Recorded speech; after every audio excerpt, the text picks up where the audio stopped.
নারীদের সুরক্ষা, নারীদের সম্মান নিয়ে অনেক কিছু বলেছেন। আজকে অন্নপূর্ণা ভান্ডার সেটা প্রায় 1 কোটি 30 লক্ষের কাছাকাছি মানুষের কাছে পৌঁছেছে, এটাও খুব ভালো।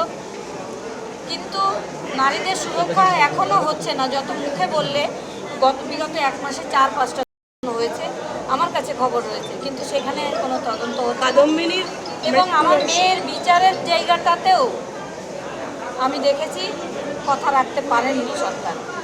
7 দিনের মধ্যে বিচার হওয়ার কথা ছিল। সিবিআই সেদিন 25 তারিখে আমাদের হিয়ারিং ছিল। আমরা ভেবেছিলাম অনেক কিছু হবে, অনেক মানুষ অ্যারেস্ট হবে, কিন্তু কেউ অ্যারেস্ট হয়নি। সিবিআই বিচারক বলে দিয়েছেন সিবিআই বোগাস। আবেশ মুখোপাধ্যায়ের নাম উঠে আসছে। ওটা আগেই আমার জানা ছিল, ওটা আমরা এতদিন তদন্ত চলছে বলে বলেছিলাম না, কিন্তু এখন দেখছি সিবিআই কোনো তদন্তই করছে না। আপনার কাছে নাম আছে বলছেন? সব নাম আছে। তো সেগুলোকে সিবিআইকে জানিয়েছিলেন? হ্যাঁ, সব প্রথম থেকে জানিয়েছি আপনি এবং যখন আমাদেরকে সুপ্রিম কোর্টে ছিল তখনও জানিয়েছিলাম। এবার কার উপর ভরসা রাখছেন? সরকারের উপরই ভরসা রাখবো। আচ্ছা, তো তবে ভরসা রাখার একটা লিমিটও থাকবে আমার। কত লিমিট, মানে সেটা যদি সেটা এখন বলতে পারবো না। মুখ্যমন্ত্রীর সঙ্গে কথা হয়েছে এই বিষয়ে? হ্যাঁ, থ্যাংক ইউ। মুখ্যমন্ত্রী খুব ক্লিয়ারলি বলে দিয়েছেন যে ভুয়ো শংসাপত্র নেবে আর যে ভুয়ো শংসাপত্র দেবে তার স্ট্রিক্ট থেকে স্ট্রিক্টেস্ট পানিশমেন্ট সরকার দেবে, সেটা সরকার এনশিওর করবে। এই যে সীমান্তবর্তী জেলাগুলোতে যে এত ভুয়ো জন্ম শংসাপত্র ছড়িয়ে গেল, সেগুলো পুরো তদন্ত হবে। এবং ভুয়ো শংসাপত্র দিতে হচ্ছে কেন? তারা কি আমাদের নাগরিক নয়? তারা কি বাইরে থেকে এসেছে? সেগুলো বিষয়গুলো দেখতে হবে কেন দিতে হচ্ছে।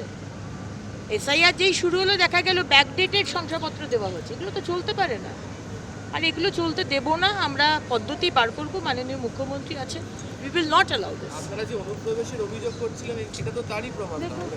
অনুপ্রবেশ অনেকভাবে হয়েছে, যে এটা এক ধরনভাবে হয়েছে।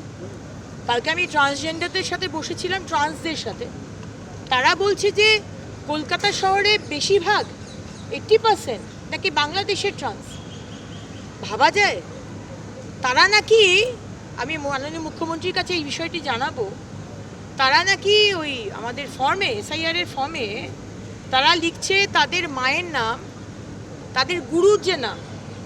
গুরু তো তোমার মা হতে পারে না। আমি দীক্ষিত রামকৃষ্ণ মিশনে, আমি যে মহারাজের থেকে দীক্ষিত সে তো আমার বায়োলজিক্যাল ফাদার নয়, বায়োলজিক্যাল মাদার নয়, কিন্তু তারা ওইখানে লিখছে যে তাদের গুরুর নাম, তাদের যে গুরু হয়। তো এগুলো চলতে পারে না, এই চালাকে এগুলো চলতে দেবো না। যা হয়ে গেছে হয়ে গেছে। বাংলাদেশের বা অন্য দেশের কোনো নাগরিক পশ্চিমবঙ্গে থাকবে না। দিদি, সেবাশ্রয় ক্যাম্পে হোমিওপ্যাথিক চিকিৎসকদের দিয়ে ট্রিটমেন্ট করা হয়েছিল এমন অভিযোগ অভিষেক ব্যানার্জির বিরুদ্ধে। 10 জনের বিরুদ্ধে বিষ্ণুপুর থানায় অভিযোগ দেয়। তদন্ত করা হোক, কারণ অভিষেক ব্যানার্জি, মমতা ব্যানার্জি এবং টিএমসি কত রকমের যে দুর্নীতি করেছেন, কত রকমের চুরি, কত রকমের যে মানুষকে ঠকানো, এটা আপনাদের কাছে এখন আবার শুনছি যে একটা হোমিওপ্যাথি ডাক্তার কি করে অ্যালোপ্যাথি মেডিসিন দেবে, একাধিকজনকে নিয়ে এবং সেই সেবাশ্রয়ে এ নিয়ে কত নাটক, কত অ্যাডভার্টাইজমেন্ট, মানে হোর্ডিংয়ের পর হোর্ডিং। এটা তো কমপ্লিটলি ক্রাইম। মানে হোমিওপ্যাথি ডাক্তারকে দিয়ে আপনি হোমিওপ্যাথি ওষুধ দিন, কিন্তু আপনি হোমিওপ্যাথি ডাক্তারকে দিয়ে কি করে অ্যালোপ্যাথি ওষুধ দিতে পারেন? জুনিয়র ডাক্তারদের নিয়ে যাওয়া হয়েছিল স্টুডেন্টদেরকে। এগুলো তো খুবই অন্যায়, এবং তদন্ত হোক, শাস্তি হোক অভিষেক ব্যানার্জি, মমতা ব্যানার্জি যদি তারা এইসব বিষয়ে দোষ করে থাকে। দিদি, অভিষেক ব্যানার্জির বাড়ি লক্ষ্য করে আজকে ইট ছোড়া হয়েছে। একজন ব্যক্তি সিসিটিভি ফুটেজে দেখা যায়। গতকালের ঘটনা উনি একটা সিসি ক্যামেরা ফুটেজ প্রকাশ করেছেন নাকি ওনার বাড়িতে পাথর ছোড়া। বাইকে করে এসে কথা বলছে। দেখুন, এগুলো আমি একদমই সমর্থন করি না। আমাদের পার্টি, আমাদের সরকার একদম সমর্থন করে না। তদন্ত হোক, যদি তদন্ত করে দেখা যায় তো দেখবে। কিন্তু আগেরবার তো দেখলাম অভিষেক ব্যানার্জি আপনার উপর ডিম ফেললো, আপনি ডিম খেয়ে অ্যান্টাসিড খেয়েছিলেন বোধহয়, এত ডিম খেয়েছিলেন। খাওয়ার পর আপনি বললেন যে বিজেপি নাকি করেছে। তারপর দেখা গেল আপনারই দলের বিধায়ক লাভলি মৈত্রর লোকেরা নাকি আপনার উপর ডিম পেরেছে। আবার এদিকে সিসিটিভি ক্যামেরা দেখি আবার এটা ধরা পড়বে না তো যে আপনারই দলের লোকেরা পাথর ছুঁড়েছে? দেখে নেবেন বাবা। আচ্ছা, কলেজ স্কোয়ার বইপাড়া ঐতিহ্যশীল, সেটাকে রিভ্যাম্প করার কথা বলেছেন আপনি। হ্যাঁ। সেটা কিভাবে হবে এবং সেই আশেপাশে কিভাবে করবেন, কি প্ল্যানিং? আমরা কলেজ স্ট্রিটটাকে সুন্দর করে সাজাবার চেষ্টা করছি, যেভাবে লন্ডনে কলেজ অক্সফোর্ড স্ট্রিট আছে, সেই অক্সফোর্ড স্ট্রিটের মতো একটা বই পড়ার জগৎ। সেখানে কোনো গাড়ি ঘোড়া ঢুকবে না, নো ভেহিকল জোন হবে। দূর থেকে আপনার গাড়ি রেখে দিতে হবে, ওখানে সাইকেল থাকবে, সাইকেল করে আপনারা আসবেন, ওই চত্বরটাতে সাইকেল করে ঘুরতে পারবেন। যারা বয়স্ক মানুষ তাদের জন্য ব্যাটারি কার করব। রাস্তাটা হবে পুরো কবেল স্ট্রিট, যেরকম অক্সফোর্ড স্ট্রিটে আছে। দোকানগুলো একই ধরনের হবে, একই রকম সাজানো হবে, একই রকম স্ট্রাকচার। আর আশেপাশে যে রেলিংগুলো, পুরোনো দিনের যে রেলিংগুলো আছে সেগুলো সুন্দর করে সাজানো। ল্যাম্পপোস্ট যেগুলো হবে সেগুলো পুরোনো দিনের কলকাতার সেই স্টাইলে বানানো হবে, এবং বেঞ্চেস থাকবে। ছেলেমেয়েরা বই পড়বে, কোনো আওয়াজ হবে না, গানও শুনতে হয় কানে হেডফোন লাগিয়ে শুনবেন। ক্যাফে থাকবে, ফ্রি ওয়াইফাই করে দেবো। আমাদের সবথেকে বড় বইমেলা ভারতবর্ষে পশ্চিমবঙ্গে হয়। আমরা বাঙালিরা সবথেকে বেশি বই পড়ি, কিন্তু সেই চলটা কমে যাচ্ছে। আমাদের আগামী জেনারেশন খুব বেশি বই পড়ছে না, অনেক ফোন, টিভি, বিভিন্ন ডিজিটাল অ্যাট্রাকশনে চলে যাচ্ছে। সেটা ফিরিয়ে আনতে হবে। বইয়ের কোনো অল্টারনেটিভ হয় না। মানে সেটা কি কলেজ স্কোয়ারের পার্কটার ভেতরে নাকি বাইরে? তো প্রবল যানজট বা এই ধরনের সেটাই তো সাজিয়ে সেই জায়গাটা, যানজটের জায়গাটাতে কোনো গাড়ি ঘোড়া ঢুকবে না। আমরা অন্য রাস্তা করব, অন্য রাস্তা দিয়ে যাওয়া আসা হবে, ওই রাস্তা দিয়ে যাওয়া আসা হবে না। শুধু সাইকেল, ব্যাটারি কার আর ট্রাম। নো পলিউশন জোন হবে ওখানে, এটা আমাদের ইচ্ছে। মুখ্যমন্ত্রী নারীদের সুরক্ষা, নারীদের সম্মান নিয়ে অনেক কিছু বলেছেন। আজকে অন্নপূর্ণা ভান্ডার সেটা প্রায় 1 কোটি 30 লক্ষের কাছাকাছি মানুষের কাছে পৌঁছেছে, এটাও খুব ভালো।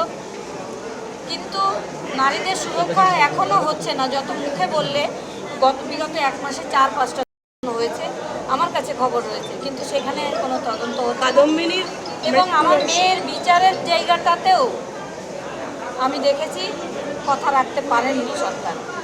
7 দিনের মধ্যে বিচার হওয়ার কথা ছিল।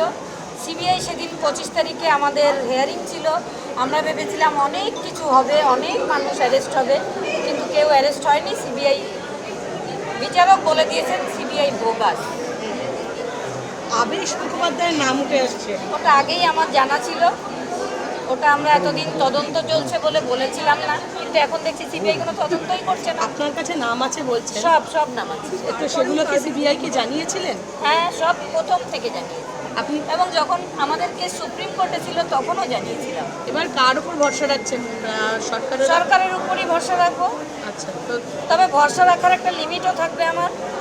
কত লিমিট, মানে সেটা যদি সেটা এখন বলতে পারবো না। মুখ্যমন্ত্রীর সঙ্গে কথা হয়েছে এই বিষয় নিয়ে? হ্যাঁ, থ্যাংক ইউ। মুখ্যমন্ত্রী খুব ক্লিয়ারলি বলে দিয়েছেন যে ভুয়ো শংসাপত্র নেবে আর যে ভুয়ো শংসাপত্র দেবে তার স্ট্রিক্ট থেকে স্ট্রিক্টেস্ট পানিশমেন্ট সরকার দেবে, সেটা সরকার এনশিওর করবে।